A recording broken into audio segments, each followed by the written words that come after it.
Mr. Speaker, since this is possibly the last time the Rules Committee will be on the House floor for this Congress, I wanted to take a moment to review some things, to review the dysfunction, the chaos, the incompetence, the extremism, and the broken promises that have become the new norm under this failed Republican majority. Republicans came into power talking about openness and transparency and regular order. Regular order, my foot. All they have done is delivered a masterclass in dysfunction, extremism, and behind closed doors lawmaking. They promised openness and debate, and they basically broke that promise the moment they took power. And they presided over the most closed, the most undemocratic, and the most restrictive House of Representatives, certainly since I have been here, and probably ever. Republicans shattered their own record for closed rules, 115 closed rules in total. 57% of the rules advanced by this committee were closed. That's a 29% increase over the last Congress, which they had the gall to criticize at the time. Understand that a closed rule means no amendments, no debate, no nothing. A bill goes to the floor, we take it or leave it. Closed rules, yeah, maybe they're appropriate at some times, but the unprecedented number of closed rules here isn't just a failure of process. It is a deliberate choice by Republican leaders to silence the voices of members on both sides of the aisle. All told, this majority rejected nearly 6,000 amendments in Congress. 82% of them were Democratic amendments, blocked by Republicans. But it didn't stop there. 67% of bipartisan amendments, proposals that could have brought this House together and delivered results for the American people, they're blocked by the Republicans. They actively rejected bipartisanship. And here's the most shocking number. Republicans blocked 57% of their own amendments. They didn't just box out Democrats, they boxed out a lot of their own people who wanted to bring amendments to the floor and have debates and have votes. They blocked more than half of their own amendments. I mean, if I were a Republican, I'd be asking, what the hell is going on around here? Why is this majority so afraid of debate? And we haven't even touched on their incompetence and dysfunction yet. Multiple times this Congress, we heard from Republican witnesses on bills that they never brought to the floor. Multiple times they passed something through the Rules Committee only to never bring it up for a vote on final passage. They still have not sent 13 bills they passed over to the Senate. I mean, do these guys need to watch Schoolhouse Rock? I mean, a bill can't become law if you don't send it over to the Senate. They're half-passing their crappy bills. You literally can't make this stuff up, Mr. Speaker. They have waived regular order dozens and dozens of times, skipping hearings and markups and sidelining committees of jurisdiction who have extensive expertise on policy matters.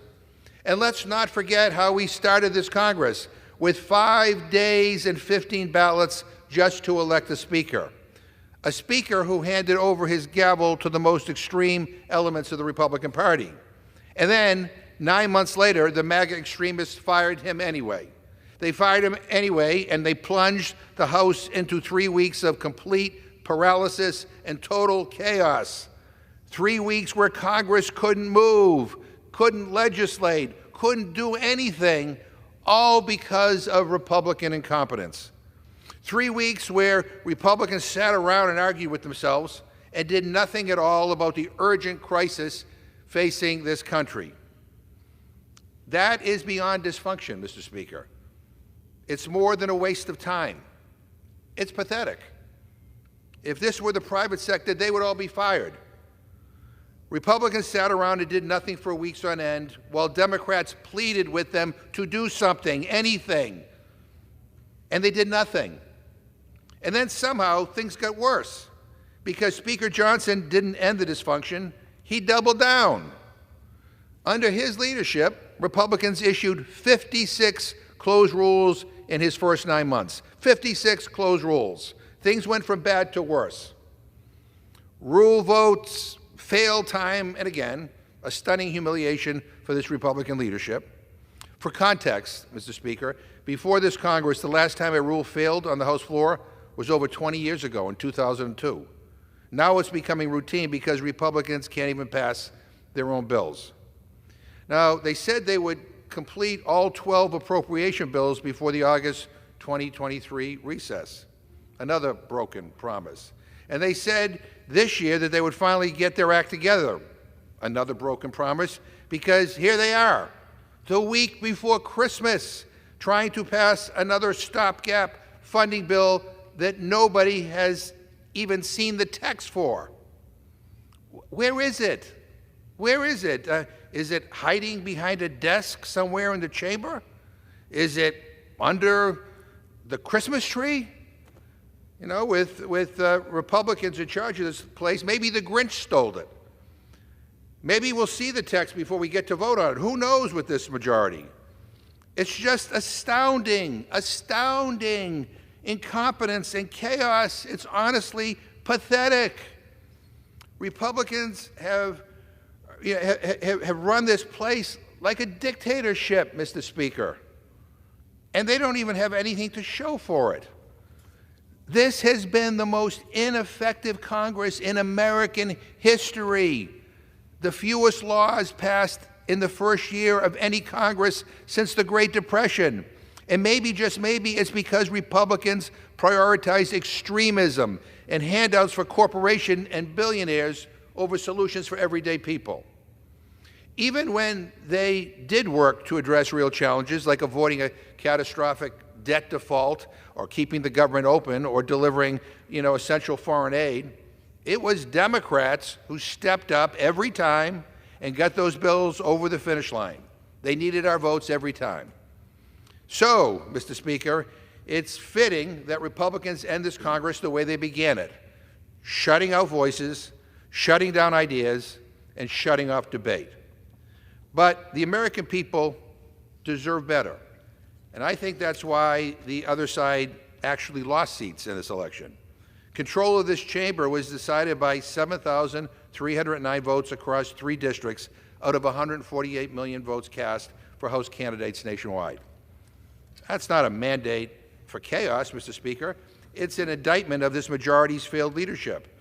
And I shudder to think of how bad things will get next year if Republicans don't change things up. So given their razor-thin margin next Congress, the way for them to do that is pretty obvious to me. They need to stop the extremism. They need to stop the extremism, and they need to get to work with Democrats to get stuff done. That's the path ahead. That's what the American people want, and I hope my Republican friends will take it so we can work together for the good of the American people. All of us in this chamber should be disappointed in the record of this Congress. And my Republican friends in particular should be disappointed with their failed leadership. And that has to change. People have to come first. We have to solve the problems that are facing average people in this country. And we have an opportunity to do that. And it is to turn away from the practices of this past Congress. And with that, I reserve. The gentleman from Massachusetts reserves. The gentleman from Texas is recognized. Thank you.